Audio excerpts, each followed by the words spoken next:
Hello, Chelan County. Welcome to the Power Hour. I'm Lacy Stockton, your host on this very exciting show we have planned for you. Ryan Beebout from Sabey Data Centers is going to chat with us and answer all your questions about data centers and why they love to live in Central Washington.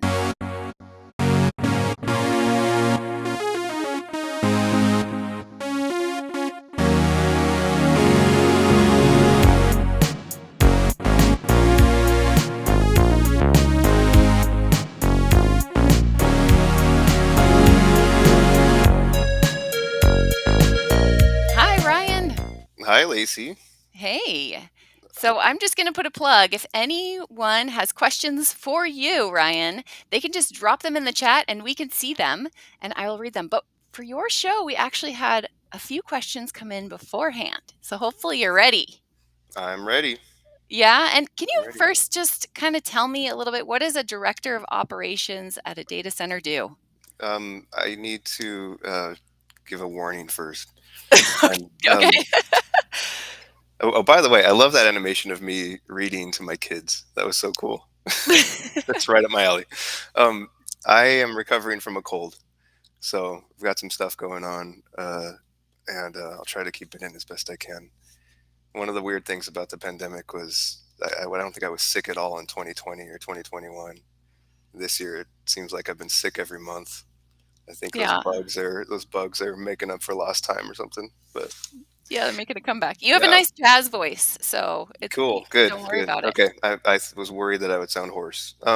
Yeah, so I'm the director of operations for Sabey Data Centers here in Central Washington.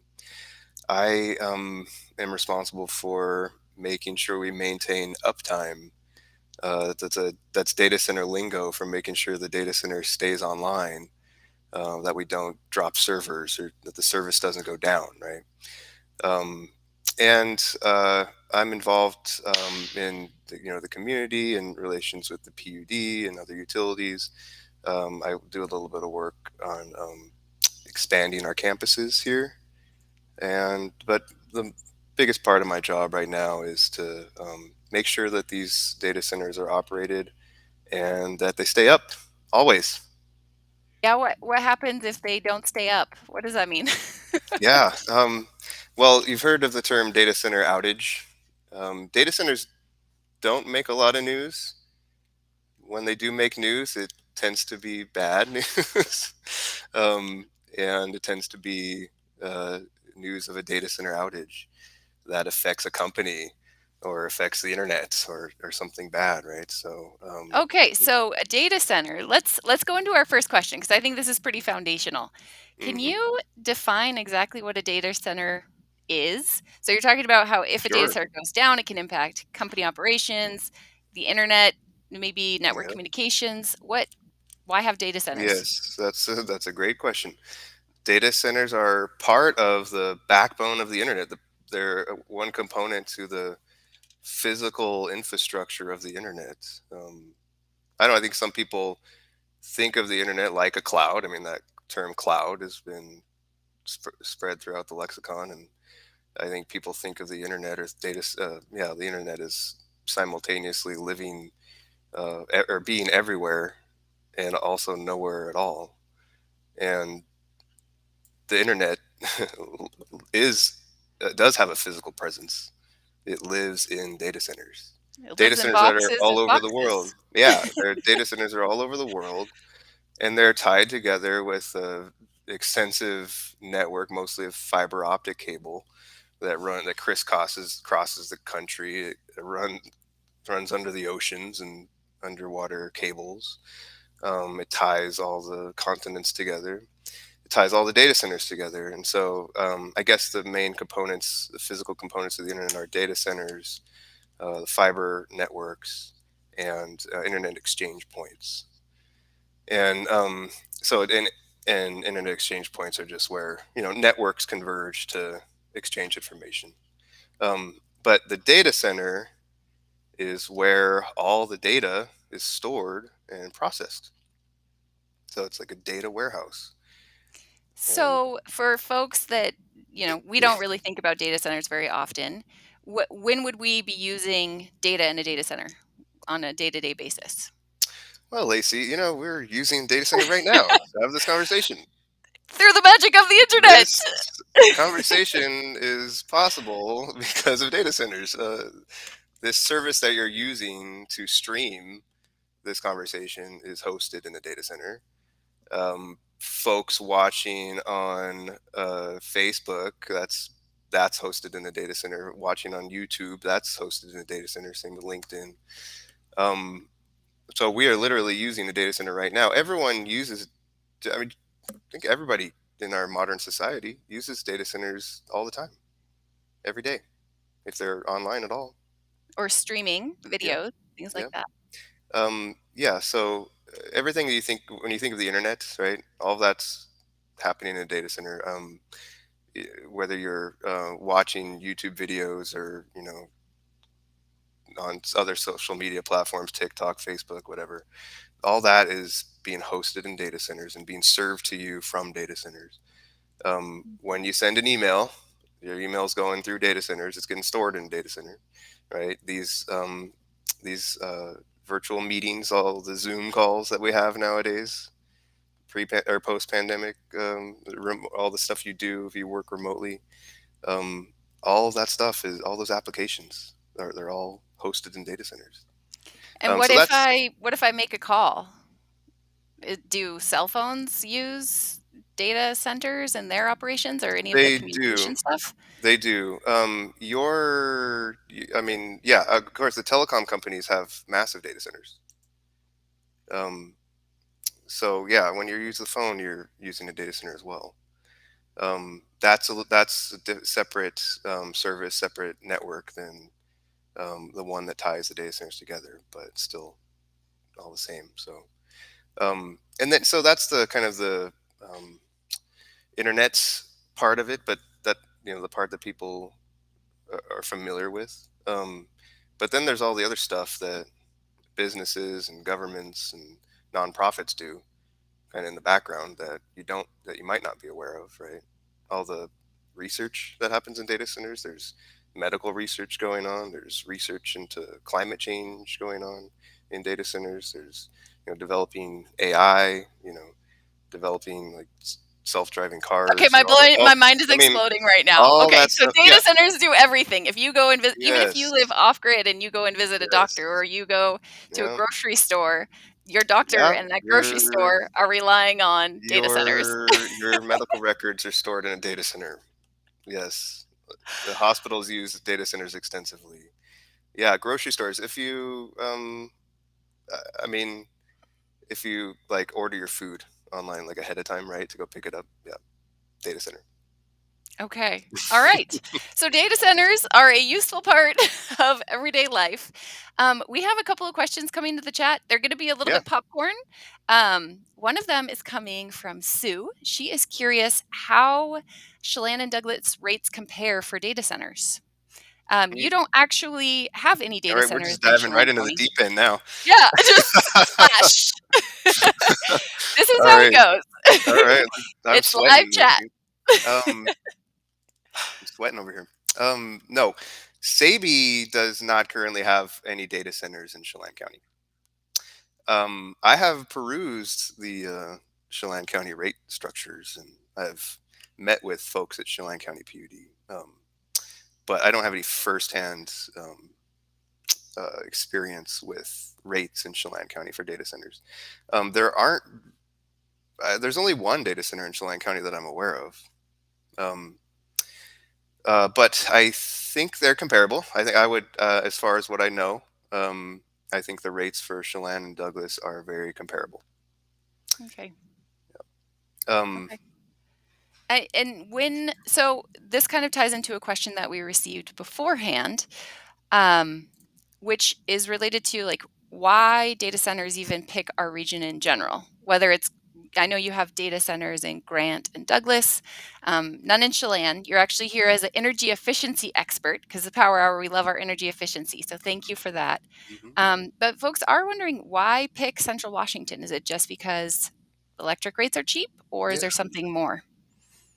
Well, there's a little story behind that. So, I mean, if you want a really quick history lesson, so Microsoft was the first mover right? Microsoft was the first company to build a data center in Central Washington, and around 2005, they at that time they had 10,000 servers in the whole company. 2010, they had hundreds of thousands of servers. 2021, they had 4 million servers. I know that because that's public. They've announced that publicly. But so back in 2005, when they only had 10,000 servers, they were looking for a site to locate what would end up being their biggest data center. And they came up with 56 weighted criteria to help them choose a location. And I'll segue. This goes back to like the physical infrastructure I was talking about. All the fiber optic cables that were laid across the country in the 80s and 90s um, created this network that was more and more accessible, more locations across the country, and made it theoretically possible to locate a data center almost anywhere. Not really anywhere, but in a lot of places. Right? It doesn't have to be right next to the end user anymore. It didn't have to be in a population center. It could be just anywhere there was fiber, and there's more and more fiber being built all over the place. Uh, um, so Microsoft had a choice. They could didn't have to locate their data center in Redmond. They could put it anywhere. So they landed on Quincy, Washington, which was a tiny town, agriculture town. Didn't have any kind of high tech industry. Tiny town, but it had fiber. Fiber tends to be ran along railroad or along Hmm. interstate highways, and Quincy had railroad going right through it, and it had I-90 close by, and so there was long haul fiber going through Quincy, and so that solved the fiber question. Now the other reasons were the climate is really good. It's cool. It's dry. It's a great place to utilize evaporative cooling, so you can cool the servers more efficiently. So It, let's I'm just curious about the evaporative cooling. Mhm. So how does that work? Just really high level. um, so I mean, it's the same the same concept as like your sweat, right? When you sweat, the water evaporates, and as it evaporates off your skin, it withdraws heat from your body, right? And so you can apply that to a cooling device with a heat exchanger. Um, and so if you utilize evaporative cooling in the data center, you are really increasing the amount of cooling you can get from the air without having to use like air conditioning, right? We all know air conditioning is kind of a Mm. power hog, right? It uses a lot of electricity. So you can So get that you're same effect without using all the electricity just by okay. sprinkling water on your heat exchanger. It's kind of like a fancy swamp cooler is typically that's what Sabey uses. We use a lot of evaporative cooling at our facilities in East Wenatchee and Quincy, and it's like a fancy swamp cooler. Hmm, So it okay. Which it a unfancy swamp cooler is you take a little rack for clothing drying, you put some wet towels on it, and you put a fan on it. That's like the unfancy version. Yours is far more yep, sophisticated than that, but it's the same idea it's the that same idea. yeah. Okay. Yeah, Go back to the original data yeah. center in Quincy because this is Yeah, fascinating. I yeah, had yeah. no idea. So, So they had so it fiber, has to have fiber. Yeah, the a data climate. center has to be connected to the rest of the world, so it's got to have fiber. Quincy had some fiber. Quincy now, I'll note, has a lot more fiber today. Um, Yes, it right, does. because fiber brings data centers, but data centers also bring fiber. So, it, um, there's the cool, dry climate. There's the lack of natural disasters. I Hmm. mean, these data center building, and the first question that I got right was how do you find a data center. um, the simplest way I could define it is a building full of computers, networked computers that run critical applications for businesses, right? And they store data too. They store and process data, but they're running these critical applications that these businesses completely depend on. Hmm. Right? To the extent any business is online or is digital, they're 100% dependent on their data centers functioning, right? So that's why I was saying when you have an outage, when you have a data center outage, it has the potential to be a big deal, right? But the you don't want a tornado touching down on your data center. You don't want an earthquake bringing the building down. You don't want hurricane. You don't want flooding. You don't want wildfire. All these things you got to think about. So it turns out Quincy and Central Washington in general is largely free of that stuff, right? We have the on this side of the Cascades, we're not nearly at risk of earthquakes. We don't have hurricanes, tornadoes. We're not in a flood zone, so it's more protected. Um, and then the cost of electricity is a big component of that. Um, Quincy is right smack dab in the middle of the mid sea and all the dams on the Columbia River, and so it was relatively inexpensive or compared to the rest of the nation, very inexpensive power, and also non-carbon emitting power. Hmm. So and like I said, there's 56 criteria. I can't tell you what they all were, but Please don't. Please don't tell us. It's okay. I think we could. they landed on Quincy. They landed on Quincy. And so as soon as Microsoft built here, and that was 2005, I think they were online maybe 2007 or so, but as soon as Microsoft came, then the second movers came. Sabey came, right? Yahoo came, Dell, Intuit, all the other folks. Today there's 6 different data centers in Quincy. So Hmm. Okay. So I have a follow-up question, sort of to the water comment. Your evaporative coolers. Sue's, Sue's asking. So have you done any planning for what you'll do if the climate crisis causes drought conditions and not as much water is available for electricity here? So data centers, it sounds like you use evaporative cooling to reduce how much electricity your centers are using. Um, but what if less water is available for electricity, or what if there's just less water available in general? yeah, Have you yeah, thought that through? we have.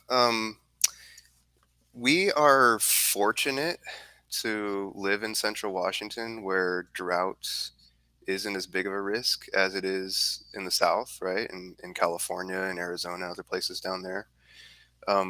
They are being hit with drought now. We are not. Um, and I hope we don't get hit with drought like that ever. But the near term forecasting is looking like water's not going to be scarce for us up here, at least not anytime soon. Um, so I'm not particularly concerned with that now today. However, going into the future, we recognize that water conservation is a very important thing. We do a lot to conserve water today, um, but we're actually, I mean, and I think the industry is in general, we're actually moving away from water. So, for example, the most recent building that we're building in Quincy that's under construction right now, it's not going to use water for cooling. Hmm. The waterless cooling technology has improved over the years. It's still going to use a little bit more it's going to use more electricity than evaporative cooling would, but it's not that much more electricity. And so we decided to go with that for our next building, and lots of data centers are doing that. They're going with waterless solutions where they're not going to use water at all. Hmm. But places like Central Washington, it still makes a lot of sense to use evaporative cooling, and all of our existing buildings use evaporative cooling, and most of the other data centers here use evaporative cooling, and we take a lot of pains to make sure that we're not wasting water and that we're being as efficient with it as possible. Yeah. Okay. So here's another water question that we got before this show. Jean was asking if data centers use recycled water systems so that they're able to return the water that you use for evaporative cooling. Yes, yes, they do. Hmm. Um, well, I'll first say that when data centers use water, we are evaporating it. The 2/3 to 3/4 of the water that comes So in, you're humidifying it's Quincy. evaporated. Okay. Yeah, well, it's the no, the water cycle, right? It forms clouds, the clouds rain, it comes back, so it's all recycled. But Okay. we're evaporating most of the water. The rest of the water, it's going through a heat exchanger, right? It's cooling off air. It's not, we're not polluting it. It's still clean when it comes out. Um, and that effluent water, that waste stream, it can go different places. Um, in our East Wenatchee facility, we actually irrigate our landscaping with it. Hmm. So we have a lot of nice landscaping around these buildings in East Wenatchee, and it's all irrigated with the cooling water, wastewater, All and right. in Quincy, um, the water quality, rather than like basically coming out of the river, it's pumped out of wells, and so it's really hard. Quincy has a really hard water, and if we were to irrigate our landscaping with that, it would probably turn the grass white. It'd probably turn cars parked in the parking lot white with calcium deposits and stuff. So we actually send the water to the sewer today, but we're working with the city on changing that and coming up with something more like what Microsoft did. Um, Microsoft is the biggest data center in Quincy, and they use a lot more water than we do. They recently completed a reuse system that totally recycles their water. So they're not using the city's potable water supply. They're not discharging to the municipal sewer treatment plant. They're just recycling their water with their own infrastructure. Hmm. And so we see that trend in the industry as well. Okay. Here's another question for you. And if folks have questions for Ryan, you can type them into the chat on any of the chat. If you're seeing this, you can type it into the comments and we can see them. So Kevin is asking if you could give an estimate as to how much data centers have increased electricity consumption in Grant, Chelan, and Douglas counties, and Washington State since their inception. Even a percentage would be great. That is a that's a good question. How many I may megawatts are we I may talking be about stumped. here? um, I don't know. I can produce an educated guess. I'm gonna say 300 megawatts Okay, and for the compare region. that. So let's compare that to Washington as a whole, or I mean, how big is that? No, it's more. It's a lot more than a town, right? It's a lot more than a small town. Sure. Um, I mean, a typical home uses about um, 1.2 kilowatts. I think you might know that better than I do, Lacey, but something like that, right? Yeah, One I point. know. I know more about the consumption. So how Okay. many kilowatt hours per year? So in Chelan County, we use Yeah, yeah, about 2,200 kilowatt hours per yeah, home. yeah. How much would a data center be using? Um, Data centers are going to be using probably in the tens of megawatts. Okay, Yeah, so that would be like tens of thousands tens of thousands of kilowatts. of Yeah. kilowatts. Hmm. Gotcha. Yep. Okay. All right. Um, let's talk about your costs again. So, if the weather in our area gets hotter, like last June, did not look like this June. We were starting to get Yeah. our hottest days at the end of the month, and hopefully, we won't have a repeat of that. Yep. But if things get hotter, is it going to cost more for you to run your data centers? It does a little bit. Yeah.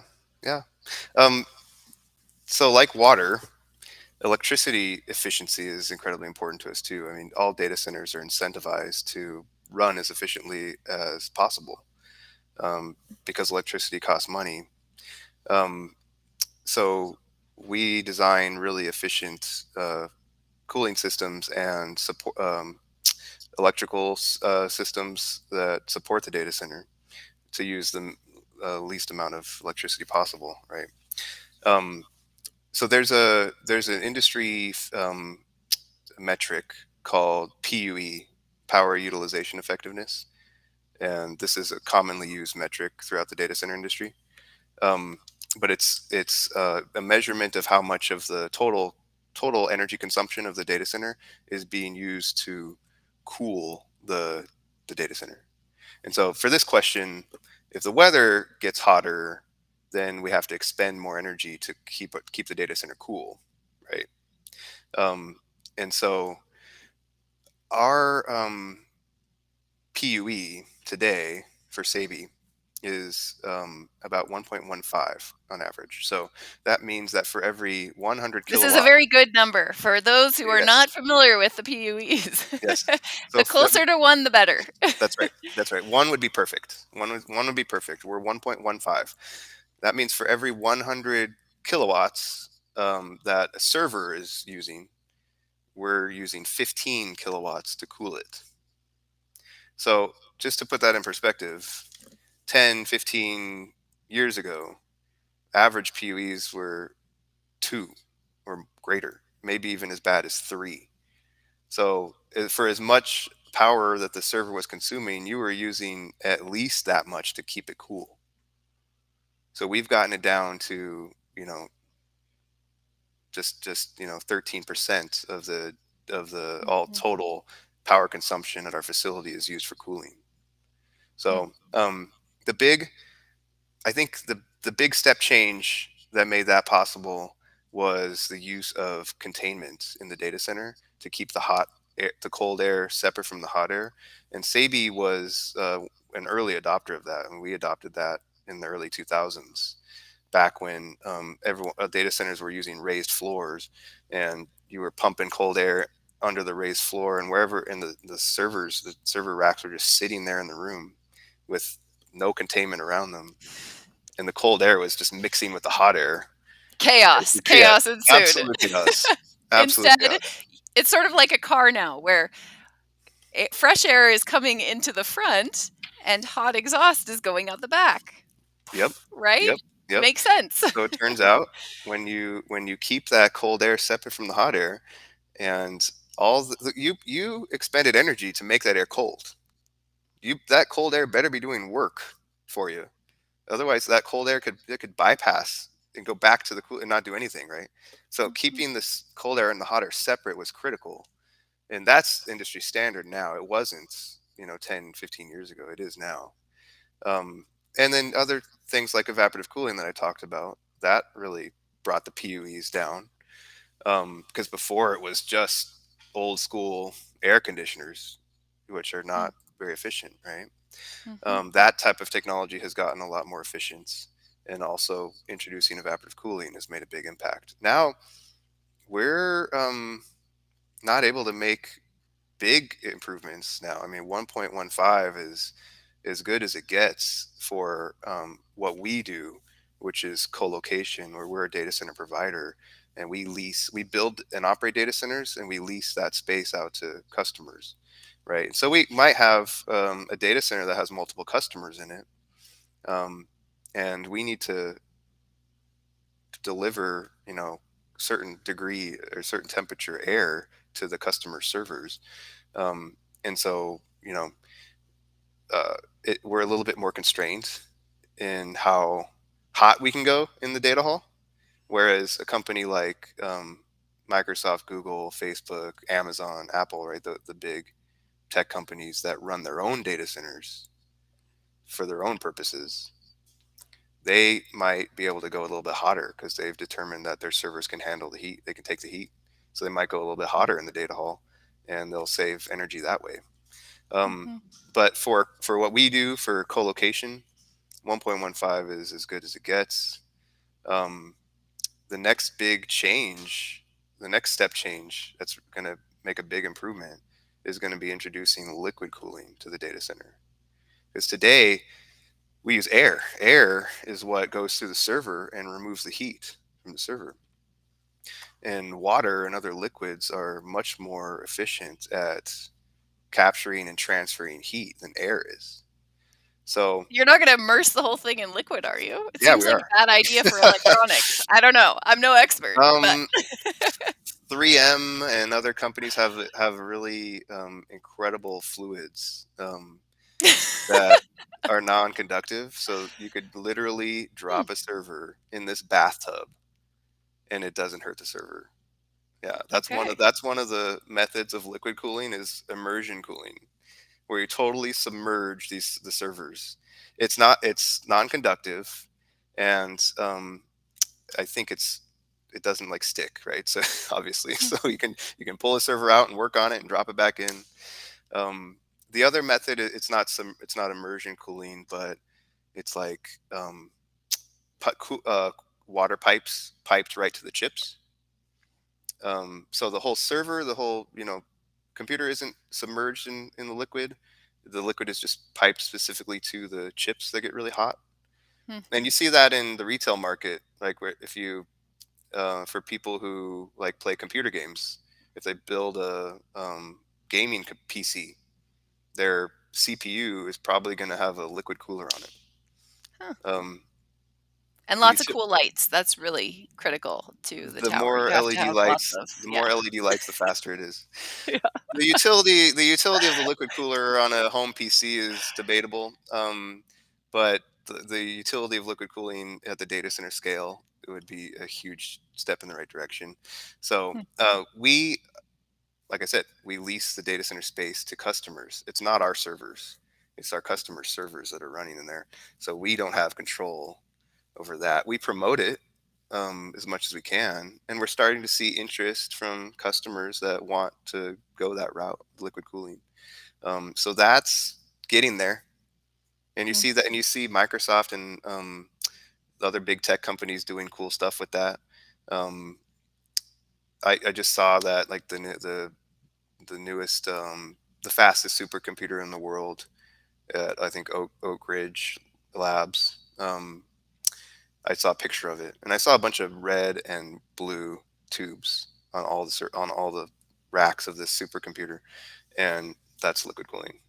So, Okay, um, so what I'm hearing is even though you have a super efficient data center, because it's not necessarily your servers, that can be a limitation. But there are new ways that folks are figuring out how to use energy and water more efficiently by using different coolants and other systems. And it sounds like there's been a lot of improvements even in just the last 10 to 15 years, where yeah, yeah, before you're using essentially double or triple the energy just to yeah, cool all of the equipment. And now, we've gotten that down to like 15%, which yeah, is yeah. big And difference. I think if you were to look ahead 10, 15 years from now, I think we're going to see liquid cooling as the new standard, um, because of the potential to reduce greenhouse gas emissions and save electricity. That's the way the industry is going. Um, all the we're totally incentivized to do that, and it's not just saving energy, but also when you have liquid cooling, you can have more dense computing. So with air, you can only go so dense. You can only pack so much power, so much compute into a small space, right? But with liquid cooling, you can drastically increase that.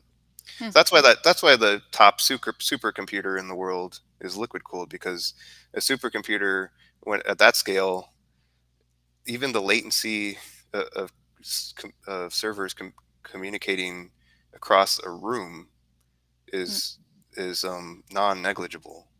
So Gotcha. you So, want like, the everything delay to in be, the yeah, telephone yeah, line, even yeah, yeah. across the room, You want matters. everything to be as tight, and Mm, dense as possible, and so liquid mm, cooling makes that possible as well. I see. All right. We have another question here.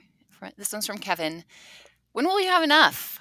Is there an end in sight to this data center thing? Like, what happens if we just stop building more data centers? What would happen? It's all driven by the demand, our society, and the demand for digital services. And thus Um, concludes the power hour.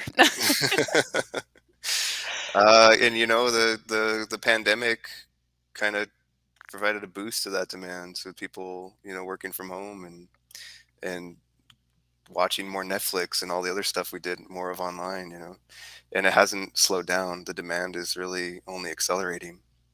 Um, this is real. I mean, the digital services we're talking about, yeah, some of it's entertainment, some of it's cat videos, some of it's, just cheap fun, but some of it's provides real benefits, real tangible benefit to our society. Yeah. And I don't see that stopping or slowing down. And so, as long as the demand for digital services keeps going, then we're going to have to keep building more data centers, which I would argue isn't necessarily a bad thing. I mean, it's not a bad thing. I would argue that it's a good thing. Um, as long as we keep bringing online new sources of non-carbon emitting generation, in the state and across the country, um, we there's no reason not to build more data centers. And data centers, as I'm sure we'll talk about, data centers bring real benefit to the community that they exist in. And also, I'd like, we should put it in perspective. Data centers, the last stat that I saw was data centers are about 2% of global electricity consumption. Sounds about right. So, I mean, it's not nothing, but it's still pretty small in the grand scheme of things. There's a lot more opportunity for reducing our, electricity consumption in other industries.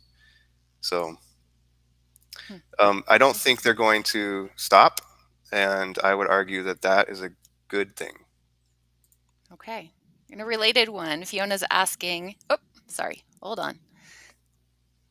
Fiona's asking, how many data centers does Sabey plan or hope to have relocate to our area?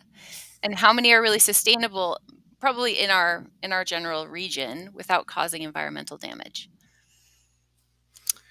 Um, we don't have like a that kind of detailed roadmap where by this year we want this many data centers, this year we want this many data centers. The the industry changes, it ebbs and flows, it changes so fast. We go off of demand, what demand is at the time. Um, we try to build um, in advance, right? We try to have inventory.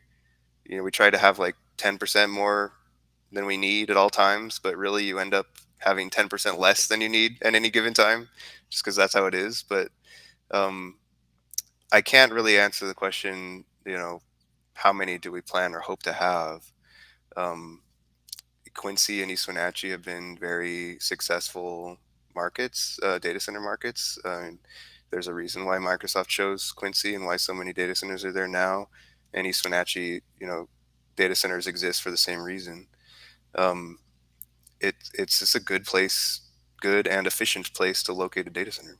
So, um, This is her follow-up. She's okay. asking specifically around cooling, the prospective impact on our river or other water sources, particularly in a semi-arid environment. How do residents here survive such enormous demands? Well, we talked about not using water at all. That's kind of the way the industry is going. And that's, like I said, what we're doing for our latest building in Quincy. It's not going to use water at all. Hmm. Um, and then for the buildings that we have that do use water, we either do recycle it or we're making plans to recycle it. Gotcha. So our impact to the water here is not uh, big. So um, and then the impact to the river, I mean, yeah, that's the same thing, right? Okay. All right. Thank you. I, These I, ones, I'm sorry. The first part of her question, didn't it say something like, let's pull up the first part. yeah, go back to the first part. I think it's Causing related environmental to, damage. Yeah. without environmental damage. Because at the end of the day, when we talk about carbon free or low carbon fuel sources and things like that, they are limited, right? And so we as a society sort of get to choose, how do we divvy these things up? And you're, it sounds like what you're saying is, well, society at large is using data centers on all these different projects, and it's hard to find any sort of business or even home that doesn't rely on data centers to function at this point. So it's a Yep. piece of our society, but we do have to balance it with all these other pieces. So how can we do that sustainably? Yeah. Yeah. Well, like you said it. Bringing on um, non or carbon free generation, new carbon free generation, right? Um, sh- you know, sh- we're blessed to be here in Chelan, Douglas, and Grant counties where we have these big dams. I argue that the dams are one of the greatest sources of carbon-free generation that we have. Um, and Chelan County PUD has two very big dams. Um, the load in the county is small compared to how much generation the dams can do, right? Um, Grant County PUD is, is very pro, economic development, and they've really leaned in to the industries that are building in Grant County. Um, they still have a surplus of power on the dams, of course, but they are already, thinking ahead and looking at bringing on, uh, carbon-free generation for the county. I don't think Chelan PUD needs to think about that today, right? But Grant does, and they are. Um, and that's the answer. I mean, if we want to keep growing as a society, um, if we want economic development, if we want to bring in new jobs, new opportunities, new advances in science and technology, new digital services, we're gonna have to use more electricity. We're gonna have to build more carbon-free electricity. Hmm, So okay. So, on that topic, if we have more and more power that's tied up in data centers, is it less available for other development that provides more jobs? Or how would you respond to this? Because I think yeah, one common conception is that when data centers come in, they don't necessarily bring a lot of benefits to the local area. Could you speak to that? yes, yes. So, well, first, to directly answer the question, no. Sorry, Lacey, can you put it up one more Sure. time? Yes.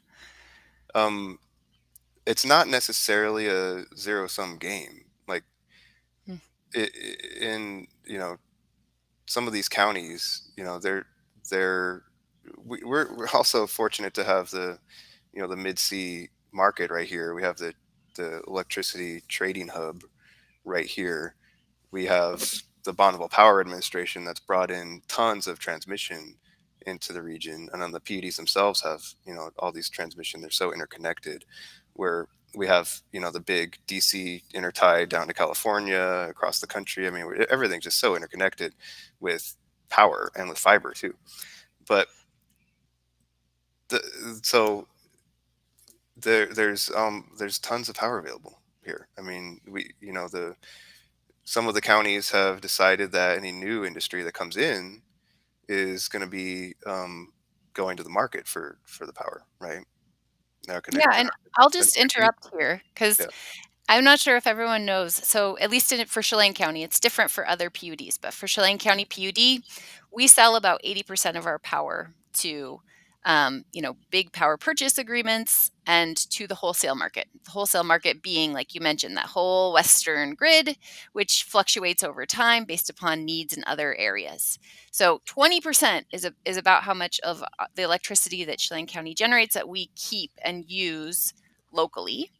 And so, yeah, there's that 80% piece that we sell. And for power purchase agreements, like with large power users like data centers, that's generally tied to market rates. And the reason is that we're really concerned at the utility with protecting ratepayers. Our rates are subsidized. We go out, we sell power, and we buy down our rates. The cost to actually deliver power to your home in Chelan County is like 5 or 6 cents, but you only pay about three, which is like half. And that half comes from being our ability to have extra power that we sell to data centers, a wholesale market, big power users. hmm And so the more that we locally, not talking about data centers because they have those market-based rates that fluctuate, but for locally, the more power that we at our homes and businesses use, that's less power that we could sell to these big power consumers, and less money that we get to, make our parks awesome and bring in splash pads, which I'm really excited about, and lower our rates. So you're right. For large power consumers, it's a market rate that is based off of that wholesale market of the Western grid. So Yeah, it's not subsidized for you all. You all get to subsidize the residents yeah, of Chelan County. yeah. So it's not just restricted to the amount of generation off the dams. Like I said, those all those interties, all that transmission, the market being right here, we can import power, right? So and data centers always. So actually, you gave me you put a thought in my brain, Lacey. Uh-oh. One point that I wanted to make, the cost of service model is a common rates model that utilities use across the country, and so you'll have a utility will have the different rate classes, right? They'll have a rate class for residential, maybe for small business and light industrial or irrigation, right? And they'll have a rate class for large industrial. Um, it it's more efficient to concentrate electrical load at one spot, right? It's cheaper for a utility to serve one 10 megawatt load than it is to serve, 1,000 or 10,000 1 megawatt load, or 1 kilowatt. Sorry, yeah, I don't know if I did that math right, but you know what I'm Yes, saying. You understand infrastructure what I'm saying, costs right? money. Yeah. Absolutely. When a data center, for example, comes in, we pay for our infrastructure, we pay for the substation to go in, and that's just really easy distribution.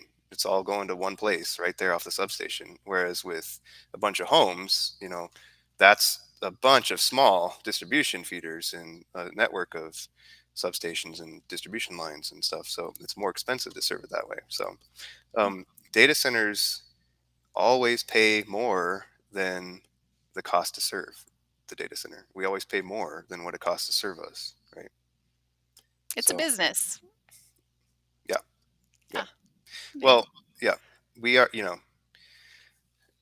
and um, well, let's go back to the question. Let's go back to I may have gotten us off on a tangent, but let's go back to that question. Sure. Sorry. Let me find it here. We've gotten a lot of questions here. I know. Yes. So this one was related to jobs, right? So like if data centers come in, take power instead of maybe a different high power user company that would Yes, come yes. in, which one is going to produce more jobs or more Okay. benefit to the local area? So, like I was saying, it's not necessarily a zero sum game. Um, there's plenty of power, and what other development that provides more jobs? I mean, where are these companies? I mean, Alcoa shut down. It's not coming back. Luckily, there's still a lot of manufacturing in Moses Lake and other areas, right? And I think there might be a resurgence of that, just to some degree. Let's hope, right? But what I mean, the data centers provide a lot more jobs than, maybe I should talk about that, because data centers do provide more jobs than I think people think, and I just don't know. I just don't see any other businesses or industries that are coming in with more jobs than us. And no, we're not stopping other companies that have more jobs than we do from coming here. Where and so are the jobs that data centers offer, are those things that folks who live here do Yes, they yes. qualify for, or Well, how does that work? let me touch on the numbers, because I just did a audit. So Sabey has a certain amount of employees on our campus, but our tenants have more employees, and then we have contractors and stuff. But just full time employees uh, on our campus, we have 131 in East Wenatchee full time employees today, and we have 119 full time employees in Quincy. Hmm. So between the two campuses, we have 250 jobs, full time jobs. And these are That good paying includes jobs. your tenant jobs as That well? includes our tenants. Yeah, that's not just Okay. Sabey. That includes our tenants. But that's full-time permanent positions. And most of those are tech jobs, IT jobs, hardware, right? Working on the server hardware and stuff like that. And then the next biggest share is going to be critical facilities operations. So, like what I was talking about, keeping the data center online, keeping the electrical and mechanical components online. Um, and so we're looking for, we'd be looking for people with electrical or mechanical experience for that. And then the smallest portion is physical security guards.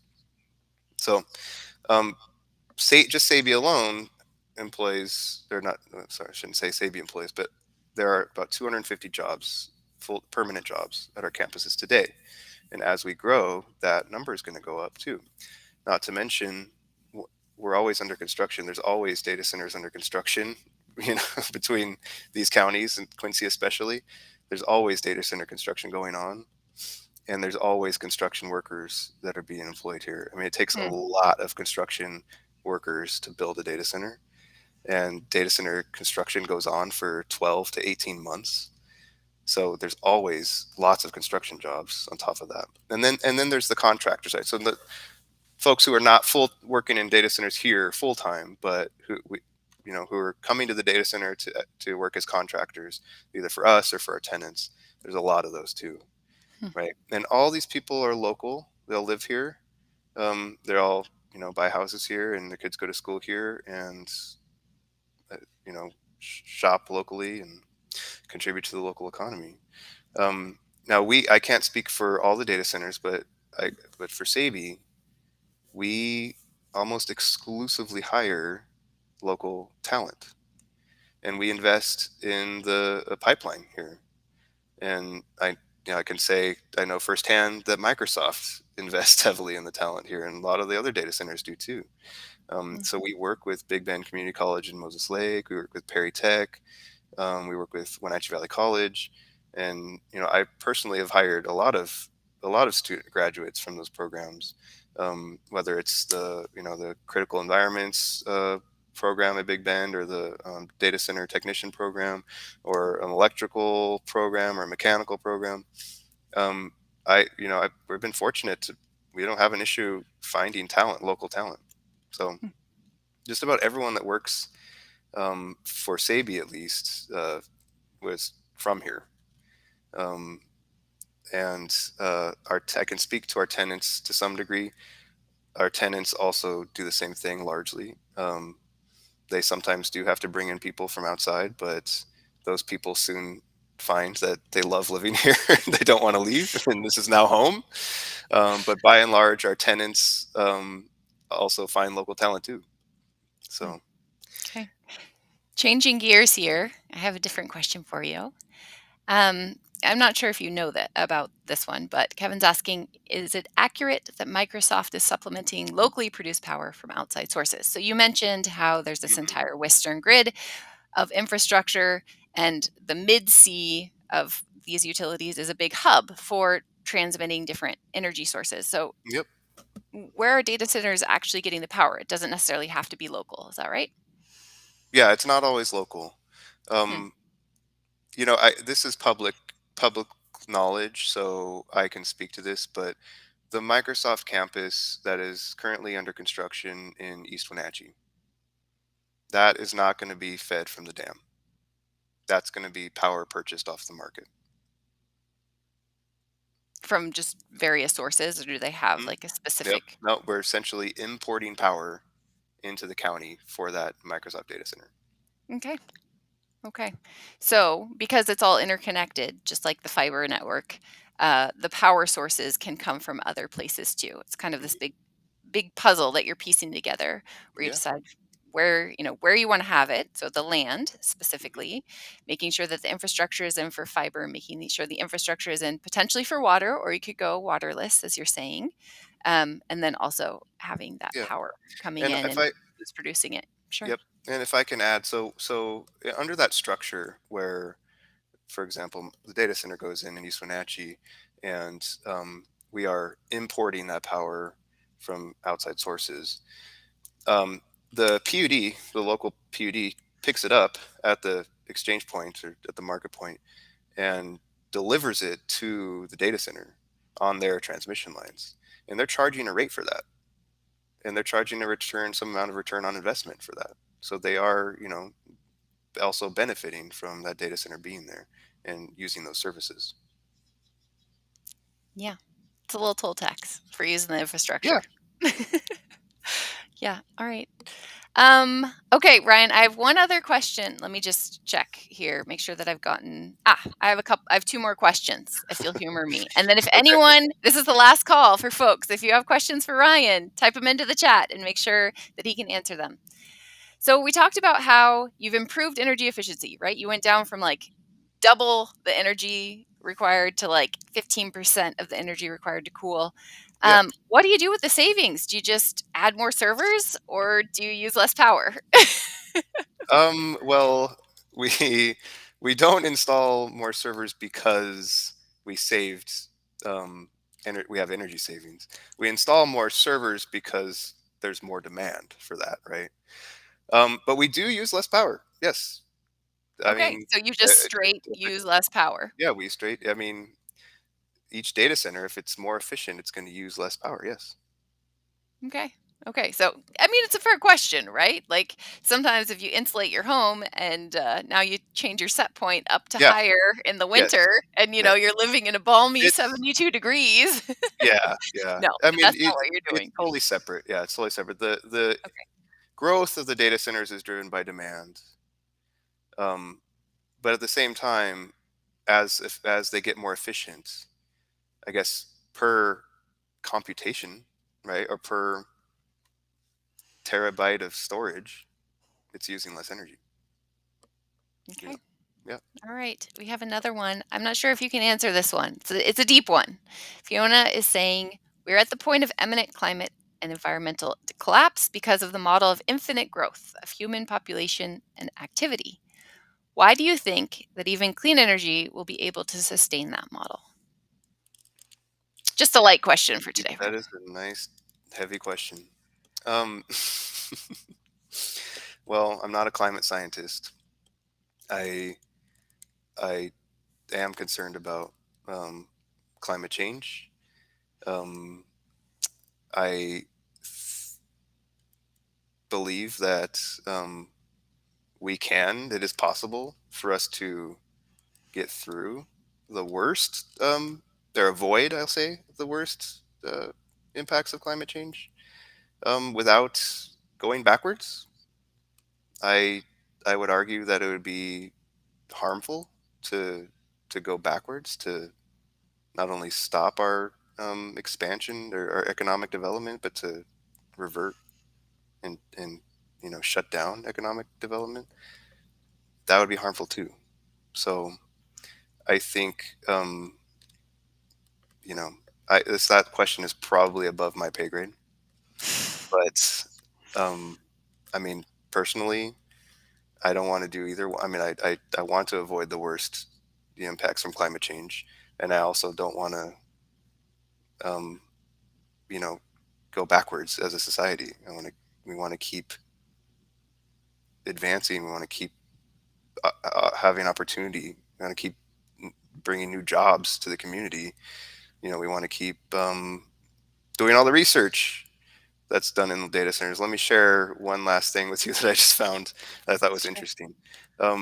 There is this foundation that was just formed recently by an ex-NASA scientist called the B612 Foundation, and so there's about 60% of the near-Earth asteroids have not been found. Right, they estimate that there's about 60% of them that have not been identified, and this foundation just identified a bunch of new asteroids, near-Earth asteroids, and they didn't build a telescope to do that. They built an Okay. algorithm. They built an algorithm that runs in a data center that that reviewed existing photographs from other telescopes and was able to identify and discover new near Earth asteroids that could potentially be on a collision course with Earth. So That's that kind of stuff. That's there's your existential threat, right? I mean, not to I'm not downplaying climate change. Obviously, that's a more real threat, but um, that's the kind of stuff that gets done in data centers, and we don't want to stop that kind of stuff. Yeah. Yeah. No, I think Fiona's question is touching against something that everyone is probably grappling with, right? On a planet with finite resources, including energy resources, how do we distribute those? Yeah. And what do we Well, prioritize? I don't know what would happen if we shut down, Facebook, TikTok, YouTube, right? Like society would lose its mind.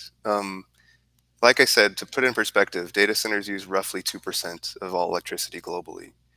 Mm, There are, yes, we should be doing everything we can to conserve, and we are. Um, but there are other opportunities, bigger opportunities to reduce our energy consumption, be more efficient, and reduce greenhouse gas emissions. yeah, So, buildings in the US are a yeah, really, really, yeah. really, really, really big user of electricity, and it's only going to increase as we start electrifying, which is a good thing, right? When you go from dirtier sources of heating and you transition to electric heat pumps and other things, you're right, you're reducing perhaps the environmental impact of that, but it depends where your energy comes from, your electricity. Hmm. And yeah, there are some low-hanging fruit in they're not very cool, they're not very controversial. Insulation doesn't have a lot of fans. Maybe there's a few in the crowd today, I'm not sure. Uh, but I did want to mention, so you say 2% of worldwide electricity is for data centers. There's about another 2% that we use to power our devices to connect. So your computer, your phones, your Hmm. TV, your whatever it is you're using, those use another 2%. And we as consumers, as you mentioned, data centers exist because there's a demand for processing power. We need processing power to And exist. also it's much more efficient, if I may. It's much more Mhm. efficient to do all that processing and storage in a central data center than it is like back in the day at the dawn of the PC, the PCs. Don't out It'd be like, me. The first job I had, uh, we had a server that sat in between yes, my we were an internet startup, and we yes, had our server that it contained all of our lifeblood that sat right. right between me and my colleague, and when I'd water the plants, I threatened our entire company from That's spill. right. That's right. If there were no data centers and everyone stored their own data and processed their own data at their PC on their desk, that would be way more inefficient. That'd be way less efficient. Yes. Yes, that's absolutely true. Okay, we're gonna leave it at this, but I do want a couple of tips or things just to think about that all of us as consumers can do to reduce the need for more and more data centers. Like what things come to mind? What are some big users of data centers? Or do you not know that side of it? Because I can speak to it if you want. Mm, what can we do as consumers to reduce Yeah. the need? I mean, go offline. I mean, unplug, live an unplugged life. I mean, there's you know when you upload your photos to the cloud, or when you send an email, you're using everything you do online. You're using data centers. You really have to disconnect. You'd have to unplug. I don't have a better answer to that. I would argue that you don't that's not feasible in this day and age, and that you don't need to worry about that. You don't need to worry about the email that you send. Sure, I mean, unsubscribe to spam mail. You don't need to be getting that stuff, right? I mean, or maybe upload less video or photos or something. I mean, or watch less Netflix. I mean, Hmm. go outside more often, right? I mean, that's advice I should take myself. But um, I don't think that we need to we need to reduce the need for data centers. I think we need to do other things, but I think data centers, like I said, are a good thing. Hmm. Yeah. I will say that, video streaming and stuff like that, sometimes like I won't name names, but I know folks who go to sleep with the sound of things that they stream. Mm, And when you do that for, 8 hours every night, 365 a year, it actually can I mean, if everybody did that, we'd need a lot more data centers, let's just put it that way. And so if you were to download once and save that file of whatever it is that you wanted to sleep sleep to. Mhm. That's an example of like mitigating how much we're streaming, right? Or Mhm. like background TV or these kinds of things where we're not actually actively engaged in the technology that we're using. All of those little pieces can add up to less demand for these, all of this processing. Mhm. Yeah. Yeah. Yeah. Okay. Cool. There you go, Lacey. You answered it better than I did. Well, this is what we think about, right? We think about as consumers, sure, there are some large industrial applications like the data center, right? Where we can make improvements and it makes a really, really big improvement to a lot of different players. We can Mhm. also, as consumers, decide how we want to use our power and our energy locally and how we want to operate our homes, and we have a lot more control over that than say every single business that we don't own in our area. But every little bit makes a difference. Well, Ryan, thank you so much. This was This definitely the deepest dive I think we've this done. flew by. I feel like I could go another hour.